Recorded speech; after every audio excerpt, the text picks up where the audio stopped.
everyone, welcome to Maths IEC. Here's a typical exam style question on limiting reactants. You get these kind of questions in both GCSE and IGCSE chemistry. Calculate the maximum mass of magnesium oxide formed when 120 grams of magnesium is available to react with 160 grams of oxygen. So you need to work out which one is the limiting reactant and then work out the maximum possible mass of magnesium oxide. Please pause the video and give it a try. When you're ready for the answer, press play. Now, the very first thing you need to do in any question like this is to balance the chemical equation. Now you can see there are two oxygens here, so I'll have to put a 2 there to balance it. That should make 2 on this side as well. So 2 magnesiums, 2 oxygens on the right-hand side, 2 of each. Now, let's find the available number of moles. So, the number of moles is mass divided by AR. The mass is 120. AR of magnesium is 20. You can use the periodic table to check this one. It's 5 moles. Let's do the same thing for oxygen. Number of moles is mass is 160 divided by oxygen is 16, but you got 2 in a molecule. That's 32. So 160 divided by 32 is also 5 moles. So we know now the number of available moles are 5 each. Now, the two possibilities are magnesium running out and oxygen running out. Let's check for each case. So, if magnesium was the limiting reactant, all of the 5 moles of magnesium will react. Now look at the ratio.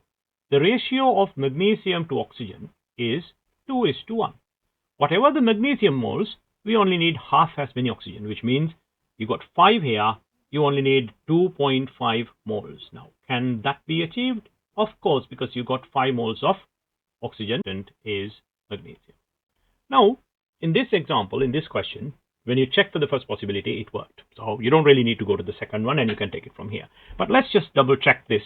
The other way is if all of the 5 moles of oxygen were to react, that means oxygen is the limiting reactant. The ratio is 1:2. You need twice as many moles of magnesium. So you got 5 moles of oxygen. You need 10 moles of magnesium. So 5 moles of oxygen. You need 10 moles of magnesium, but you only have 5. So you can clearly see that is not possible. Right. So we know what happens is this possibility 1. When you look at the numbers in possibility 1, we can see it's 5 moles of magnesium that reacts with 2.5 moles of oxygen and it produces some magnesium oxide. Now, let's look at the ratio of magnesium to magnesium oxide. Now you can see it's 2:2. In other words, 1:1. So whatever the number of magnesium moles you have the same number of magnesium oxide. Okay, so in possibility 1, I can see it's 5 moles of magnesium. So obviously, the number of moles of magnesium oxide formed will be 5 moles. If you want, you can use oxygen, and then you can think, okay, the ratio is 1:2. So whatever the number of oxygen, you just have to double it. Now, oxygen is 2.5, double 2.5 again gives you 5. So it really doesn't matter which one you do. You can do it either way.